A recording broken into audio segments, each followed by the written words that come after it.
rozbité. Můj první den v práci. A kde nějaké nádobí? Nádherný blender, už jsme v mínusu 250 centů nebo čeho. Se ta sračka pouští na zem, kurva, já jsem to nechtěl zapnout, když nemám ještě co mixovat. Ježišmarja, to tam zapadlo. Kupíme Big Pot, odložím. Nechtěl jsem 2. Vysvětli mě, co to je toto za kuchyň, co to je za kvartýr, když tady máš teďko kupovat svoje. Já si budu stěžovat. Salzburg koupím, to je vole levné, to není toto problém. No zase to zapadlo tam už to nezvihnu. Black pepper, sunflower oil. Kurva. Tak, máme tady první 2 objednávky. Baked trout a salmon steak. Náhodou se mi tady jeden baked trout povaluje po zemi. Položím zde. Kde mám černý pepper, 5 gramů, není problém. Tymián. Ne?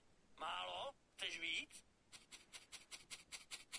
Tak tady máš tu porci píčo. Nazdar. Put into upper oven. Co je upper oven? Zalez tam, kurva. Ježišmarja, se to vyklopilo celé s tím tymiánem. Zapadni tam a běž se vařit. A i s tímto. Tak. Stačí? Je tam. Akorát mimo. Na kolik kůzků? Na 4 kůzky?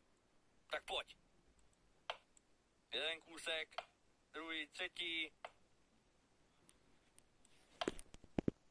Už je to, že? To stačí takto. Ale vole, máte tady nějakou chňapku.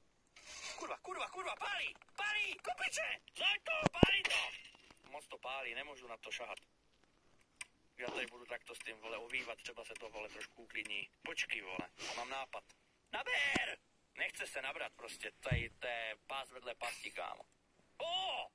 Tak. Položím, hlavně nepadej ty, jsi úplný kokot. Kde do piče? Polož toho smrda. Tak. Tady je talíř. Tady je ta sračka. Klop to tam, kámo.